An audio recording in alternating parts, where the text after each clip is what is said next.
जिसमें ज्वाइन कर। ठीक है और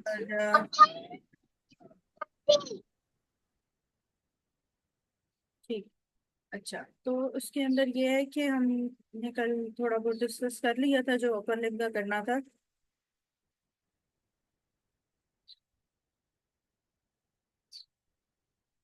अच्छा, आधे लोगों को भी ठीक आवाज आ रही है, आधे अभी मुझे फिर से बताइएगा कि अभी क्लियर है या नहीं।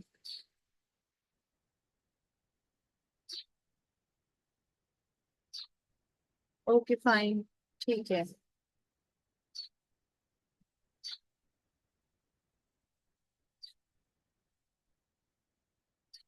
चलो ठीक है, हम शुरू करते हैं। ठीक है, without wastage of any time now. अच्छा, क्वेश्चन नंबर 29 पे थे। ब्रेस्ट अपर लैटरल ड्रेनेज जो है वो हमने किसमें पढ़ी थी? एक्सिलरी में, जिसे पेक्टोरल भी कहा जाता है। Lymph nodes, axillary lymph nodes upper outer breast की ड्रेनेज होती है। ठीक है। और लोअर आउटर की कौन बताएगा मुझे? लोअर आउटर में।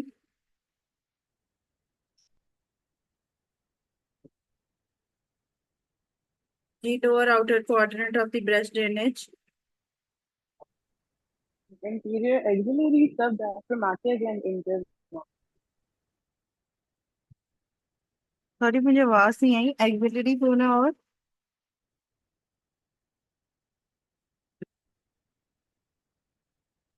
From anterior axillary subdiaphragmatic and intermammary. Remember. Okay good. ठीक है। Very good doctor Fatima. अच्छा, उसके बाद है question number 30। Clavicle transmit weight to the axial skeleton why. जो क्लेविकल ट्रांसमिट करती है वो कोस्टो क्लेविकुलर से करती है। ठीक है, ट्रांसमिट के टी से बेशक याद करना। जो ट्रांसमिट करती है वो कोस्टो क्लेविकुलर, जो कोस्टल कार्टिलेज हैं और जो क्लेविकुलर के दरमियान लिगामेंट आ जाता है, या कोस्टल बोन्स जो हैं उनके और क्लेविकुलर के दरमियान जो हम लिगामेंट काउंट करते है, उसको उससे वो क्लेविकल जो है वो ट्रांसमिट करती है weight to the axial skeleton. ठीक है। और जो रिसीव करती है क्लेविकल वेट को, वो किससे करती है? कुरैको क्लेविकुलर। ठीक है, कुरैको एक क्रोमियम प्रोसेस होता है। ठीक है, स्कैपुला के ऊपर। वो जब क्लेविकुलर के साथ उसकी जो लोकेशन वो लिगामेंट होता है, वो क्या करता है? वो क्लेविकल पे वेट डालता है। और क्लेविकल वेट एक्सियल स्केलेटल पे कैसे डालता है? कोस्टो क्लेविकुलर के थ्रू। ठीक है, क्लेविकल और कोस्टल बोन्स के थ्रू जो लिगामेंट है उससे वो वेट ट्रांसमिट करता है। ठीक है। उसके बाद है question number 31। Person having the trauma weakness of the tricep muscle, loss of the tricep jerk क्या है? ट्राइसेप जर्क जो है वो लॉस होता है C61 पे लिखा हुआ है रेडियल नर्व के साथ। ठीक है, रेडियल नर्व की कल हमने पढ़ी। ठीक है, और वैसे ट्राइसेप का जो लॉस है वो है C6 C7 और C8। और अगर C6 C7 C8 की ऑप्शन ना हो, C7 C8 की ऑप्शन हो तो उसकी तरफ जाएंगे। उसकी भी ऑप्शन ना हो तो C6 C7 की ऑप्शन हो तो उसकी तरफ जाएंगे। ठीक है, ये समझ लीजिए कि C6 C7 C8 या C7 C8 बार दफा लिखा आता है या C6 C7 लिखा हुआ आता है। ठीक है, तो अगर ऑप्शन इसी तरह सीक्वेंस से याद रखना है। Question number 32। Injury to the back of arm, loss of extension at the metacarpophalangeal joint, loss of abduction of thumb with no sensation loss. अच्छा, अब दो चीजें यहाँ पे याद रख लें कि जो सेंसेशन जब लॉस नहीं होती है तो इंट्रोशियस नर्व इन्वॉल्व होती है, इंट्रोशियस। ठीक है, जब सेंसेशन लॉस नहीं होती। जब भी कभी रेडियल नर्व की बात करें कि एक्सटेंशन का मसला है लेकिन सेंसेशन लॉस्ट नहीं है, तो इसका ये मतलब कि जो पोस्टीरियर इंट्रोशियस नर्व है जो कि रेडियल नर्व की डीप ब्रांच है वो अफेक्टेड है। इसका ये मतलब कि उसमें जो है वो सेंसेशंस तो इंटेक्ट रह जाएंगी लेकिन extension of the muscles affect हो जाएंगे। लेकिन अगर मैं ये बात करूं कि सेंसेशन भी लॉस्ट है और एक्सटेंशन भी लॉस्ट है, तो फिर रेडियल नर्व डायरेक्ट की हम बात करेंगे जिसमें उसकी डीप ब्रांचेस भी आ जाएंगी। अगर सुपरफिशियल ब्रांचेस की भी बात करें तो वो भी आ जाएंगी। तो अगर सेंसेशन भी लॉस्ट हो जाएगी तो रेडियल नर्व की बात करेंगे। अगर सेंसेशन इंटैक्ट रहेगी और एक्सटेंशन सिर्फ लॉस्ट होगी तो उसके अंदर posterior interosseous nerve, that is the deep branch of radial nerve. ठीक है, समझ आ गई। इसी तरह ही मीडियन नर्व की एक ब्रांच होती है deep, that is the anterior interosseous nerve. ठीक है, उसका भी यही फंक्शन होता है कि जब loss of the median nerve actions but intact sensations हैं और सिर्फ एक्शन लॉस हैं, तो उसके अंदर क्या है कि एंटीरियर इंट्रोशियर नर्व है। लेकिन अगर सेंसेशंस की कोई बात नहीं की हुई और वैसे ही बस लॉस ऑफ द फंक्शंस लिखा हुआ है, तो फिर सिर्फ मीडियन नर्व की एक तो ऑप्शन भी सिर्फ मीडियन नर्व की आएगी, और दूसरा अगर सेंसेशंस की बात नहीं की हुई तो आप मीडियन नर्व की तरफ जाएंगे। ठीक है, समझ आ गई इस बात की?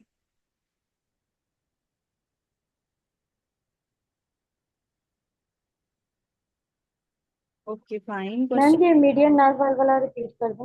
मीडियन नर्व में है, मीडियन जैसे रेडियल नर्व की डीप ब्रांच होती है जिसमें सेंसेशन लॉस नहीं होती, उसी तरह मीडियन नर्व की ब्रांच है जिसे इंटीरियर इंट्रोशियर नर्व कहा जाता है। ठीक है, तो जो इंटीरियर इंट्रोशियर नर्व है, अगर वो वाली डैमेज होगी तो मीडियन नर्व के एक्शंस तो डैमेज होंगे लेकिन सेंसेशन जो है वो इंटैक्ट रह जाएगी। ठीक है। Okay ma'am, thank you. Question number 33, major breast lymph node parallel to. तो मेजर ब्रेस्ट लिम्फ नोड के पैरेलल होते हैं anterior axillary vessel to pectoral nodes, इसलिए एंटीरियर एक्सिलरी नोड्स या pectoral nodes major lymph nodes होते हैं जिधर drain करते हैं। Question number 34. A 33-year-old gentleman presented in orthopedic OPD with an injury to the shoulder joint in a fall from 4 feet high. On X-ray, the joint is perfectly fine, but on examination, the patient cannot abduct his arm initially till 30 degrees. After 30 degrees, passive movement by the surgeon, the patient is able to move his arms over the head and the likely muscle is damaged is the supraspinatus. आप लोगों को पता है कि 15 degree तक किसने move करवाना है? सुप्रास्पाइनेटस ने। उसके आगे 90 तक किसने मूव करवाना है? डेल्टॉइड। और उससे आगे किसने मूव करवाना है above 90? Trapezius. Trapezius. Trapezius and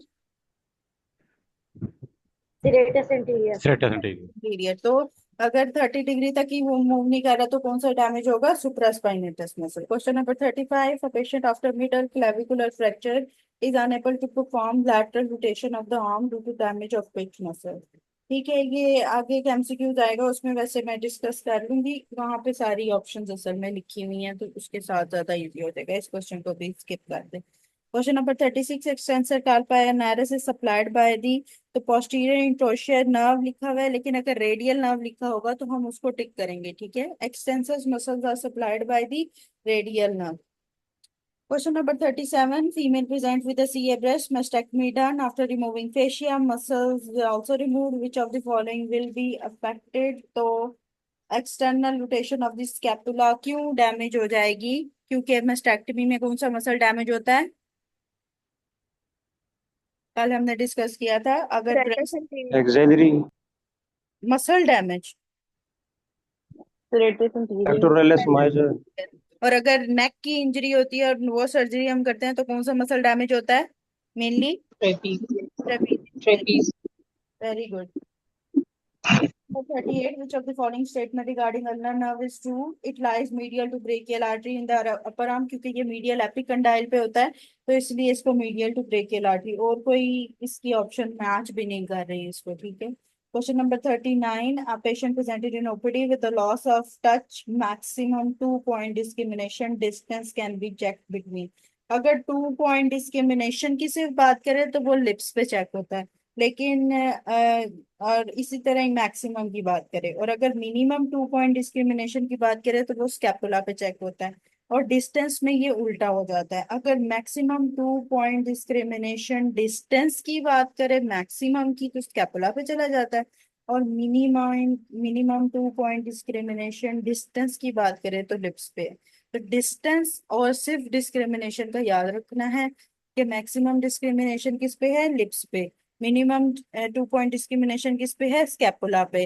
लेकिन मैक्सिमम 2 point डिस्क्रिमिनेशन डिस्टेंस जो होता है वो स्कैपुला पे होता है, और max minimum 2 point discrimination distance जो होता है वो होता है लिप्स पे। तो डिस्टेंस और डिस्क्रिमिनेशन पॉइंट का फर्क याद रखना है। Question number 40, patient has finger defect on exam, sensory loss of the dorsum of the thumb. तो डॉर्सम ऑफ द थंब पे कौन सा सप्लाई करता है? डॉर्सम ऑफ द हैंड को कौन सी सप्लाई करती है? Radial nerve. Question number 41, pec minor muscle is not functioning due to damage of which of the following. तो कोराकॉइड प्रोसेस ऑफ स्कैपुला पे इसकी इंसर्शन होती है, इसलिए पेक्टर माइनर मसल जो है वो फंक्शनिंग नहीं करता। ठीक है। उसके बाद question number 42, lateral cord of brachial plexus is formed by which. तो ये लैटरल कॉर्ड किससे बनी थी? दो एंटीरियर डिवीजन, ठीक है, ऑफ अपर और मिडल ट्रंक की एंटीरियर डिवीजन से बनी थी। 43, pec major flap will get blood supply from which of the following to thoracoacromial artery. अच्छा, अब ये ना हम एक्सिलरी आर्टरी की डिवीजन यहाँ पे थोड़ा सा कर लेते हैं, पहले ही डिस्कस, ताकि हमें यहाँ से आसानी हो जाए आगे करने में।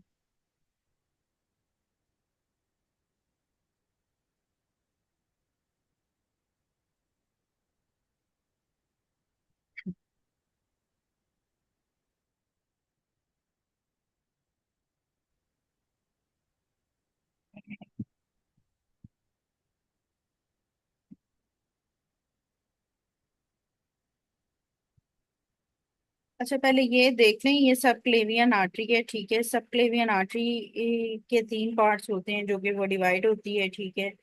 अब इसमें जो है वो पहले पार्ट से इसकी वर्टिबल आर्टरी निकल रही होती है, थायरो सर्वाइकल और इंटरनल थोरेसिक आर्टरी निकल रही होती है। सेकंड पार्ट जो इसका होता है एंटीरियर स्क्लेरल मसल्स उसको डिवाइड करता है, ठीक है। जो सेकंड पार्ट होता है इसके अंदर कोस्टो सर्वाइकल ट्रंक बस निकलता है, और जो थर्ड पार्ट होता है उसमें से ये जो है वो फर्स्ट रिब से पहले पैसे डॉर्सस कैपिलर आर्टरी उसकी पड़ी होती है, और फर्स्ट रिब के बाद जो है वो एक्सिलरी आर्टरी आ जाती है।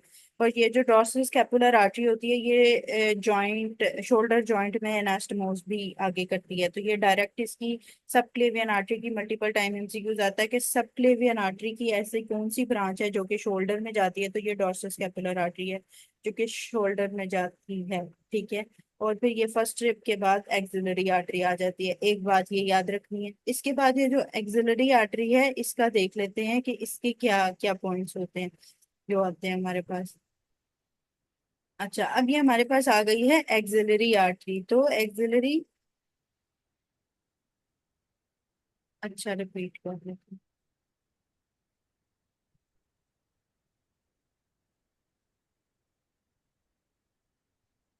जी, तो ये हम सबक्लेवियन आर्टरी की बात करते हैं। सबक्लेवियन आर्टरी के तीन पार्ट्स हैं। जो मिड में मसल आता है वो इंटीरियर स्क्लेने मसल्स आता हैं जो कि इसको डिवाइड कर रहे होते हैं। फर्स्ट पार्ट से वर्टिबल आर्टरी, थायरस सर्वाइकल ट्रंक और इंटरनल थोरेसिक आर्टरी निकलती है। सेकंड पार्ट से कोस्टो सर्वाइकल ट्रंक निकलता है, और fourth part second third part से क्या निकलता है? डॉर्सस स्कैपुलर आर्टरी और एक्सिलरी आर्टरी। फर्स्ट रिब से पहले पहले डॉर्सस स्कैपुलर आर्टरी होती है और उसके बाद एक्सिलरी आर्टरी की कॉन्टिन्यूशन स्टार्ट हो जाती है। Dorsal scapular artery is the artery from the subclavian artery जो कि एनास्टोमोस करती है शोल्डर जॉइंट में। तो शोल्डर जॉइंट में जो सबक्लेवियन आर्टरी का पार्ट आता है वो डॉर्सल स्कैपुलर आर्टरी आती है, ठीक। ये क्वेश्चन आता है, ठीक है। उसके बाद एक्सिलरी आर्टरी को एक दफा देख लेते हैं। एक्सिलरी आर्टरी के अंदर क्या है, इसके भी हमारे पास तीन पार्ट्स हैं एक्सिलरी आर्टरी के। ये फर्स्ट रिब के बाद जो हमारी स्टार्ट हो जाती है, ये तीन पार्ट्स इसके आ जाते हैं। फर्स्ट रिब के बाद जो पहली आ रही है that is the axillary artery, ठीक है। इसका पहला पार्ट है जिससे सुपीरियर थोरेसिक आर्टरी ओरिजिनेट करती है, ये इसका फर्स्ट पार्ट है, ठीक है। सेकेंड पार्ट ये है जिससे पेक माइनर मसल इसको डिवाइड कर रहा होता है। अगर बाज दफा लिखा है कि ब्रेकियल प्लेक्सस को भी पेक माइनर मसल जो होते हैं यहाँ से ब्रेकियल प्लेक्सस भी पास कर रहा होता है, तो उसी पेक माइनर मसल ही उसको डिवाइड करते हैं। पेक माइनर मसल एक जो है ये कोराकाइड प्रोसेस के साथ अभी हमने पढ़ा कि इसकी इंसर्शन वहां पे हो रही होती है पेक माइनर मसल की, ठीक है। तो कोराकाइड प्रोसेस ऑफ स्कैपुला की भी बात याद रखनी है कि pack minor muscle second part की डिवीजन के लिए, एक्सिलरी आर्टरी की डिवीजन के लिए सेकंड पार्ट पे मौजूद होता है, और यहाँ पे जो है ये कोराकॉइड प्रोसेस ऑफ इंसर्शन भी होती है। दूसरा, pack minor muscle brachial plexus की डिवीजन के लिए भी आ जाता है, ठीक है। तीसरा, ये जो पेक माइनर मसल है इसके पीछे पड़ा होता है क्लेवी पेक्टोरल फेशिया। पेक माइनर है ना, तो पेक माइनर से याद रखना है कि इसके बैक पे पड़ा होता है क्लेवी पेक्टोरल फेशिया, और ये वो वाला फेशिया होता है जहाँ पे सेफेलिक वेन पेयर्स करती है, ठीक है। ये एक्सिलरी वेन नजर आ रही है ना, सेफेलिक वेन और basilic vein. Basilic veins mainly axillary vein में जा रही होती हैं, और स्फेलिक वेन सीधी डायरेक्टली सबक्लेवियन वेन में हमने पढ़ी थी। जी,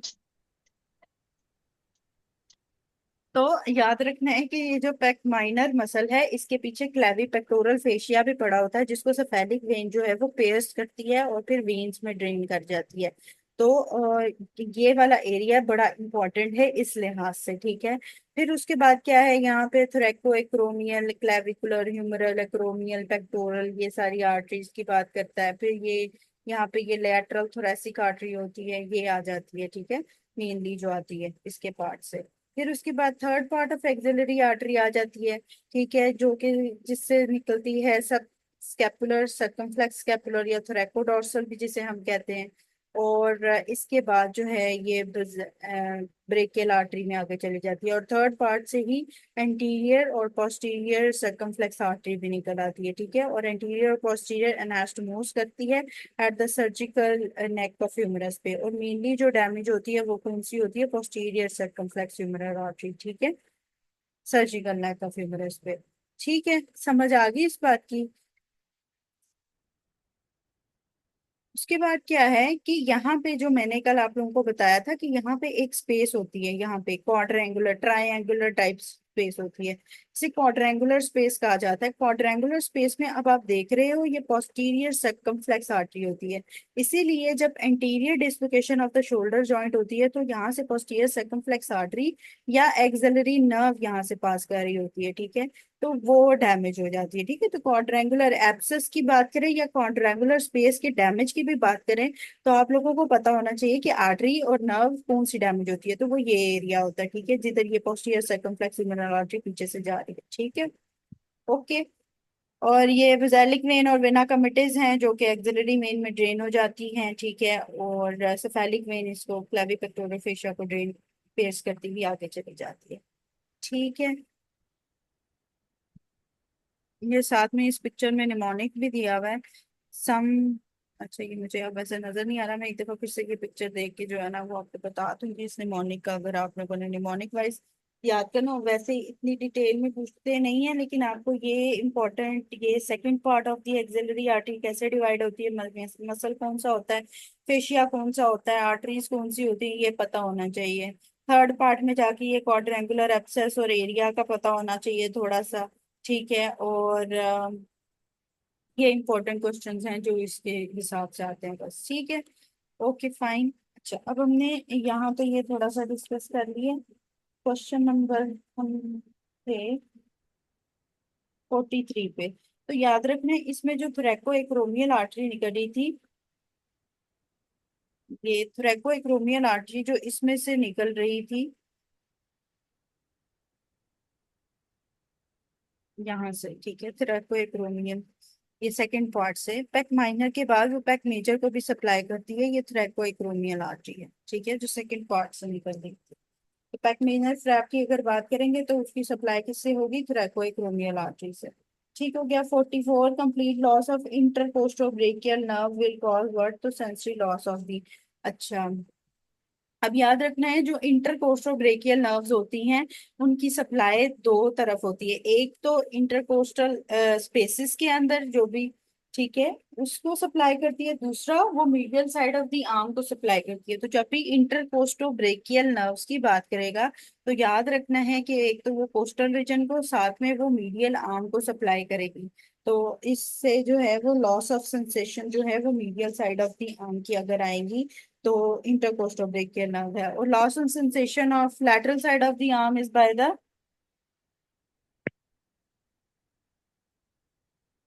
loss of sensation of lateral side of Axillary. axillary nerve, very good, ठीक है, okay. Question number 45, ulnar damage at the medial epicondyle will cause adductor pollicis damage। और abductor pollicis के लिए कौन सी होती है, abductor के अल्लर लिए, नर्व। जी, अल्लर nerve. abductor pollicis brevis, median nerve. Median nerve. very good। Question number Median, 46. Acromioclavicular joint blood supply is by the suprascapular and thoracoacromial artery। ठीक है, एक्रोमियोक्लेविकुलर जॉइंट जो होता है क्लेविकल और एक्रोमियो प्रोसेस ऑफ स्कैपुला पे भी, उस पे ये सुप्रास्कैपुलर आर्टरी और थोरैकोएक्रोमियल आर्टरी जो इसमें पिक्चर में हमने देखी वो एनास्टोमोस करके ऊपर जा रही होती है।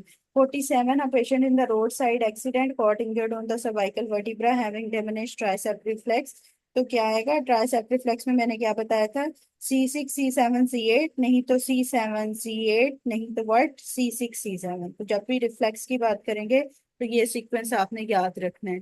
उसके बाद question number 48, in the shaft of humerus fracture which artery and nerve will be damage. तो ये प्रोफंडा बेकियाई artery with the radial nerve damage होगी। क्वेश्चन नंबर 53 पे आ जाए, बाकी ये बीच वाले रिपीट है।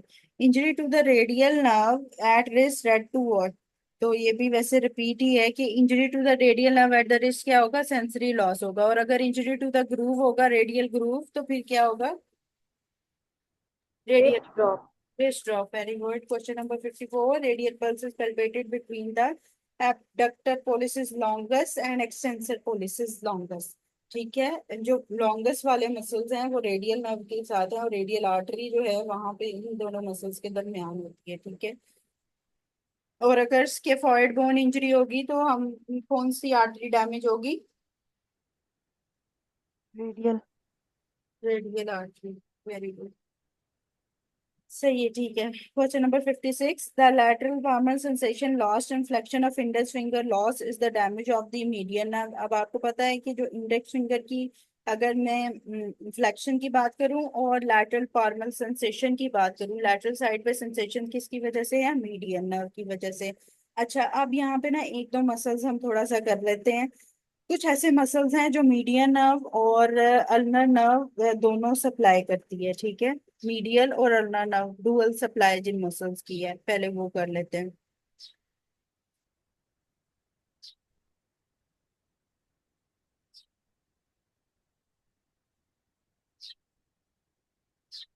अच्छा, एक मसल है फ्लेक्सर डिजिटोरम प्रोफंडा, FDP।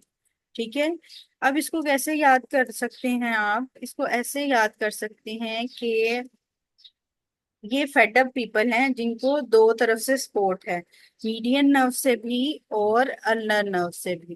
ठीक है, फेड अप हैं, FDP से फेड अप याद रख लो, फेड अप हो गए हैं, उनको सपोर्ट किस किस तरफ से है, मीडियन और अल्नर नर्व से, दोनों से सपोर्ट है। ठीक है, फिर उसके बाद एक मसल आता है हमारे पास, फ्लेक्सर पोलिसिस ब्रेविस, जिसको हमने मीडियन नर्व के साथ पढ़ा था। तो इसको याद रखो, इसको कैसे याद कर सकते हैं, फेलोज प्ले बास्केटबॉल। ठीक है, फेलोज प्ले बास्केटबॉल को भी मीडियन एंड अल्नर दोनों सप्लाई करती है। पास दफा MCQs आता है कि फ्लेक्सर रेटिनाकुलम के डैमेज पे जो है वो क्योंकि मीडियन नर्व डैमेज होती है, लेकिन कौन सा मसल बच जाता है, वो फ्लेक्सर पोलिसिस ब्रेविस मसल बचता है। वो फ्लेक्सर पोलिसिस ब्रेविस इसलिए बचता है क्योंकि उसको भी मीडियन और अल्नर नर्व, एक फेडअप को मीडियन और अल्नर दोनों सप्लाई करेंगी, और एक होगा फेलोस प्ले बास्केटबॉल के निमोनिक से। बेशक याद रख लो कि फ्लेक्सर पोलिसिस ब्रेविस को भी मीडियन और अल्नर नर्व दोनों सप्लाई करेंगी। ठीक है, तो जहां पे भी MCQs आपके इन दो मसल्स के हिसाब से है तो आप याद रखेंगे कि इनकी डुअल सप्लाई है। ठीक है, फ्लेक्सर डिजिटोरम प्रोफंडस और फ्लेक्सर पोलिसिस ब्रेविस की। ठीक है, फिर उसके बाद हमारे पास आ जाता है फ्लेक्सर रेटिनाकुलम का। इस चीज की समझ आ गई दोनों की। फिर हमारे पास आ जाता है फ्लेक्सर रेटिनाकुलम। अब जो फ्लेक्सर रेटिनाकुलम है, आपको पता है वो कार्पल टनल सिंड्रोम के साथ एसोसिएटेड है। कुछ चीजें उसके ऊपर से पास कर रही होती हैं और कुछ चीजें उसके नीचे से पास कर रही होती हैं। ठीक है, जो मसल्स उसके नीचे से पास कर रहे होते हैं, मसल्स याद करने के लिए याद कर लें कि दो मसल हैं, flexor digitorum सुपरफिशियालिस and flexor policies longus. ठीक है, इसको कैसे याद करना है, जो फ्लेक्सर डिजिटोरम के नीचे पड़े हुए हैं ये दो मसल्स हैं, फीड्स फेयरलेस पीपल। ठीक है, फीड्स फेयरलेस पीपल से याद कर लें। ठीक है, अब इसमें क्या है कि एक मसल हो गया फीड से, FDS फ्लेक्सर डिजिटोरम सुपरफिशियालिस, और फियरलेस पीपल से याद कर लें फ्लेक्सर पोलिसिस लॉन्गस। ठीक है, ये दोनों जो मसल्स हैं ये पास करते हैं बिलो द फ्लेक्सर रेटिनाकुलम। ठीक है, कौन कौन सा मसल है, दो मसल्स मैंने बताई है, feeds FDS flexor digitorum सुपरफिशियालिस, fearless people FPL। ठीक है। फ्लेक्सर पोलिसिस लॉन्गस, ये दोनों फ्लेक्सर डिजिटोरम फ्लेक्सर रेटिनैकुलम के नीचे से पास करते हैं। ठीक है, फ्लेक्सर रेटिनैकुलम के नीचे से पास करते हैं। और अगर मैं बात करूं फ्लेक्सर रेटिनैकुलम की, तो हमेशा याद रखना है कि ये दोनों मसल्स इन्वॉल्व होंगे फ्लेक्सर रेटिनैकुलम के डैमेज पे या इंजरी पे या कार्पल टनल सिंड्रोम में। ठीक है, ये बात क्लियर हो गई। के बाद ऊपर से जो पास करते हैं वो एक तो अल्नर नर्व पास करती है और दूसरा पाल्मेरस लॉन्गस जो होता है वो ऊपर से पास करता है। ठीक है, पाल्मेरस लॉन्गस वो लॉन्ग होता है इसलिए वो ऊपर से पास कर जाता है, वो नीचे टनल से पास नहीं करता। सही है, ठीक हो गया। ये चीजें समझ आ गई हैं मसल्स की, के रिपीट करूं?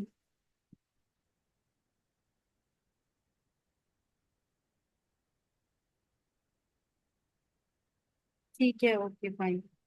रिपीट, अच्छा ये पता नहीं आप लोगों की तरफ से ये कैसे लिखा जाता है, मुझे ये आज तक नहीं समझ आई। ठीक है, ओके। चलिए मैं रिपीट कर देती हूँ, ध्यान से एक दफा सुन लें।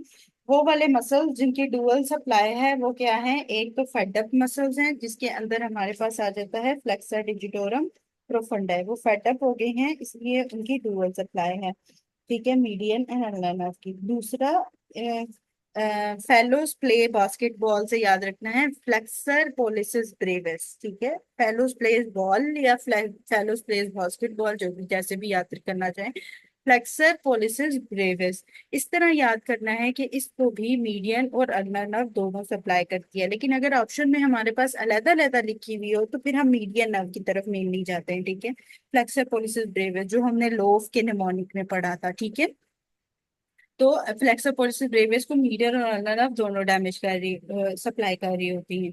इसके अलावा वो वाले मसल्स जो फ्लेक्सर रेटिनैकुलम के नीचे से पास करते हैं उसमें निमोनिक आ जाता है, फीड्स फेयरलेस पीपल। तो फीड्स से याद रखना है FDS, feeds flexor digitorum सुपरफिशियालिस। Fearless people से याद करना है फ्लेक्सर पोलिसिस लॉन्गस, FPL। ठीक है, तो ये दोनों जो हैं ये मसल्स जो हैं वो फ्लेक्सर रेटिनैकुलम के नीचे से पास करते हैं और पाल्मेरस लॉन्गस जो होता है वो ऊपर से पास करते हैं। ठीक है, ओके। क्वेश्चन नंबर किस पे थे हम, कोई मुझे बताएगा प्लीज? रेडियल पल्स की बात की थी। 57। 57। Fracture of pisiform bone damage to the ulnar nerve, ये मैंने कल आप लोगों को कल बताया था सारी रिस्क की जब बोन्स पढ़ाई थी कि she looks too pretty try to catch a. Too pretty का मतलब कि प्रीटी वाली जो पिसिफॉर्म बोन है that is the more medially bone, तो मीडियली जो है वो अल्नर नर्व सप्लाई कर रही होती है, तो वो डैमेज होगी। तो वो 58 nerve involve in the fracture of humerus, तो एक्सिलरी रेडियल और अल्नर नर्व होती है। किसी ने ये ग्रुप में भी पूछा था कि एक्सिलरी रेडियल या अल्नर है या एक्सिलरी रेडियल और मस्कुलोक्यूटेनियस है। तो आप लोगों को पता है कि अगर मैं बात करूं सर्जिकल नेक ऑफ ह्यूमरस की तो कौन सी नर्व डैमेज होगी? Auxiliary. अगर मैं Auxiliary. Anatomical neck of the shoulder joint की या ह्यूमरस की बात करूंगी तो कौन सी नर्व डैमेज होगी?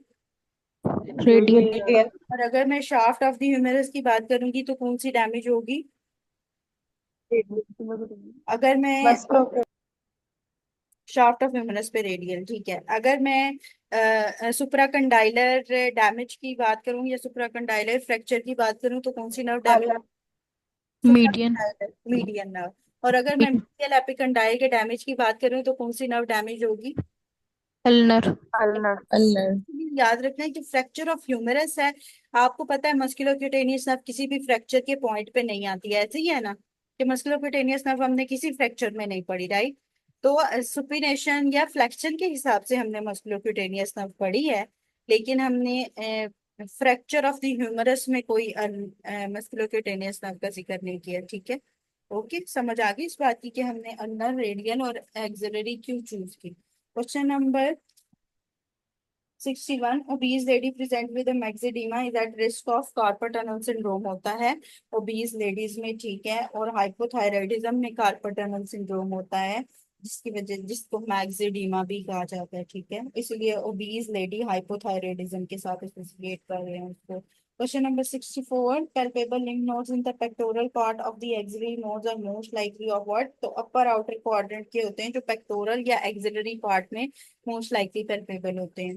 Question number 67, lymphedema in hand after mastectomy due to lymphatic obstruction. याद रखना है कि जब भी वो लिम्फेटिक ऑब्स्ट्रक्शन मेस्टेक्टमी की बात करेगा तो उसके अंदर हमारे पास जो है वो लिम्फेटिक ऑब्स्ट्रक्शन ही आएगी ज्यादातर। इसीलिए मेस्टेक्टमी के बाद पेशेंट को क्या कहते हैं, एक्सरसाइज एडवाइस करते हैं। ऐसे ही है ना, एक्सरसाइज एडवाइस करते हैं ना, लिम्फ को लटका के रखने का नहीं कहते, ठीक है, एक्सरसाइज एडवाइस करते हैं। तो वो इसलिए क्योंकि मेस्टेक्टमी के बाद लिम्फ वगैरह डैमेज होते हैं, क्योंकि ये एक्सिलरी पेक्टोरल लिम्फ नोड, ये सारे जो मेजर लिम्फ नोड्स हैं जिधर से अपर लिम्फ की ड्रेनेज होनी है, तो वो अगर लिम्फ नोड डैमेज होंगे तो फिर उसके बाद लिम्फेटिक ऑब्स्ट्रक्शन भी हो जाती है। तो इसलिए मूवमेंट ऑफ द लिम्फ की बात जारी रखते हैं, ठीक है। Question number 68, lateral cord of the brachial plexus supplies which of the following muscles?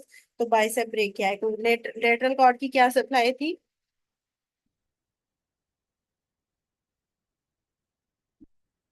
Lateral cord से कौन कौन सी आगे से लीड कर रही थी ब्रांचेस उसकी? टर्मिनल नर्व्स कौन सी थी? Two L muscular lateral pectoral से हाँ जी, 2LM कोई बताए? Lateral pectoral, lateral division of median nerve और मस्कुलर कुटेनियस। ठीक है, musculocutaneous supplies to which muscles, कल अभी मैंने बताया था। Bicep. Bicep brachii, brachioradialis and coracobrachialis. ठीक है, तो इसलिए ये बाइसेप ब्रेकियाई जो है वो उसके साथ है, लैटरल कॉर्ड के साथ। Question number 69, dermal supply of the lateral hand. अब जो मैंने थंब की कल सप्लाई बताई थी वो C6G, डॉक्टर मूसा। मैम जो क्वेश्चन नंबर 60 है वो मुझे कंफर्म कर दीजिएगा कि ये अरब्स का है सिनेरियो। वो रिपीट था इसीलिए नहीं मैंने करवाया। Okay thank you. ठीक है, वो जो बीच में छोड़ रही हूँ ये रिपीट आ रहे हैं सारे, इसलिए वो स्किप कर रही हूँ, हम ऑलरेडी डिस्कस कर चुके हैं। अच्छा, ये जो 69 है डर्माटोमल सप्लाई, डर्माटोमल सप्लाई असल में ना रटने वाली चीज है, ठीक है, जो सीधी बात है, थोड़ा सा याद करने वाले जो इंपॉर्टेंट पॉइंट्स हैं। इसलिए मैंने कल आपको थंब का बता दिया था कि C6 का लेवल होता है थंब पे, और C8 और T1 जो है वो हम ये लैटरल साइड पे T1 और फिर C8 पढ़ रहे होते हैं हैंड को, ठीक है। तो ये जो थोड़ी बहुत डर्माटोमल सप्लाई है, ये वाली चीजें याद करने के इंपॉर्टेंट जो मैं वो इसमें नोट डाउन करवा देती हूँ। जो ऑसिपिटल रीजन की और नेक की आती हैं, ठीक है, ऑसिपिटल रीजन का ये जो C2 एंड C3 नेक का आता है, ये एक याद करने वाला है। C4 इंफ्राक्लेविकुलर रीजन का याद करने वाला है कि C4 इंफ्राक्लेविकुलर का इसलिए भी क्योंकि थंब की जब हम लिम्फ नोड्स की भी बात करते हैं तो वो इंफ्राक्लेविकुलर की बात करते हैं, तो C6 थंब का और C4 इंफ्राक्लेविकुलर। ठीक है, फिर उसके बाद लिटिल फिंगर और T1 T2 आप लोगों को पता है कि डिस्टली हैंड के जो मीडियली साइड पे T1 होते हैं फिंगर्स में, और फिर C8 जो है वो सप्लाई होते हैं। फिर उसके बाद इसके अंदर याद करने वाला थॉरेक्स का, निप्पल का भी बाज दफा आता है। उसके अलावा अम्बलाइकस का रीजन आता है, ठीक है, और सब कोस्टल एंगल का आता है, ठीक है। तो कोशिश वैसे यही करें, लोअर लिम्ब की अभी छोड़ दीजिएगा, लोअर लिम्ब की मैं बाद में करा दूंगी, लेकिन अभी ये याद करें कि थंब की याद करनी जरूरी है, लिटिल फिंगर हैंड की याद करनी जरूरी है, डर्माटोमल सप्लाई। उसके अलावा सब कोस्टल एंगल या लोअर स्कैपुलर एंगल भी T7 के लेवल पे होता है, ठीक है, को सब कोस्टल एंगल याद कर लो या स्कैपुलर एंगल, वो T7 के लेवल पे होता है, ठीक है।